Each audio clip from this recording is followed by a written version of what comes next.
Good morning friends, সবাই নিশ্চয়ই ভালো আছেন। আজ আমরা চলে এসেছি হ্যালে। হ্যাল হলো হিন্দুস্তান এয়ারোনটিক্স লিমিটেড। এয়ারোস্পেস মিউজিয়াম হলো এরই একটা পার্ট, যেটা জনগণের জন্য ওপেন। আমরা আজ এখানে টিকিট কেটে ঢুকলাম। এটা দেখার সময় হলো সকাল 9টা থেকে বিকেল 5টা অবধি। এটি অবস্থিত ওল্ড এয়ারপোর্ট রোডের ওপর, এয়ারপোর্ট থেকে ঠিক 40 কিলোমিটার দূরে। এস্টাবলিশড হয়েছে এটি 2001-এ, আর ইন্ডিয়াতে প্রথম এয়ারোস্পেস মিউজিয়াম হলো এটি। বেঙ্গালুরুর এই মিউজিয়ামই হলো প্রথম। এখানে রয়েছে বিভিন্ন বিমানের মডেল, যুদ্ধ বিমান, বিভিন্ন রকম হেলিকপ্টার, এদের সব সংগ্রহ রয়েছে এখানে। আমরা ঘুরে ঘুরে দেখতে থাকলাম আর অনেক কিছু জানলাম। এই বিমানের, যুদ্ধ বিমানের বিভিন্ন রকম হিস্ট্রি সেখানে লেখা রয়েছে। তারপর সামনে থেকে বিভিন্ন রকম বিমান কিরকম ঠিক দেখতে হয়, এগুলো সবকিছু আমরা ঘুরে ঘুরে দেখলাম। খুব ভালো লাগলো এবং অনেক কিছু জানলাম। এগুলো বিভিন্ন রুমে রাখা রয়েছে আলাদা আলাদা করে। এরপর আমরা রুম থেকে বেরিয়ে ঠিক বাইরে এলাম।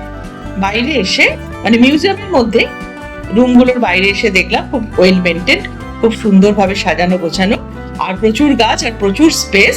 খুব ভালো লাগলো। ঘুরে ঘুরে আমরা বেশ কিছুটা সময় এখানে কাটিয়ে দিলাম।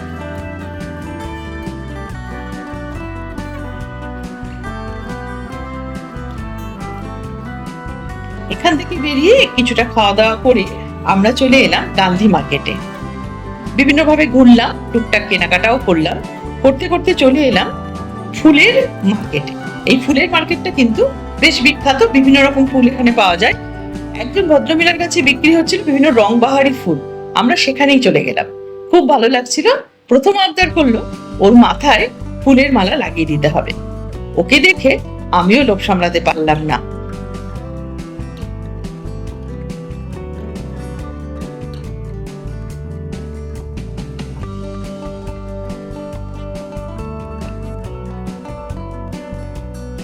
এই দেখো কেমন লাগছে আমাদের।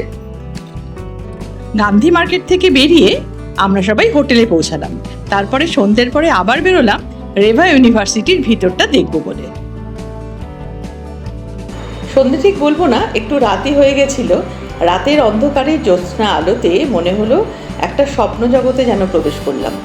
এত বড়, মাঝখানের রাস্তা দিয়ে হেঁটে হেঁটে এগিয়ে যাচ্ছি আর অবাক হচ্ছি।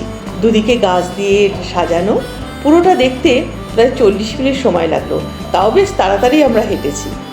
স্টুডেন্টরা এখানে প্রতি বছর গাছ লাগায়, আর ঠিক সেই কারণেই গাছের সংখ্যা ক্রমশ বেড়েই চলেছে। ভাবছি যে স্টুডেন্টরা এখানে পড়তে আসে তারা কত লাকি। এত সুন্দর পরিষ্কার আর বিশুদ্ধ জায়গায় নিঃশ্বাস নিতেও যেন মিষ্টি একটা অনুভূতি হলো। এই সুখানুভূতি নিয়েই আমরা আবার ফিরে গেলাম আমাদের গন্তব্যে। আজকের দিন এখানেই শেষ। কেমন লাগলো বন্ধুরা? লাইক, কমেন্ট, শেয়ার করে জানাবেন। ভালো থাকবেন সবাই।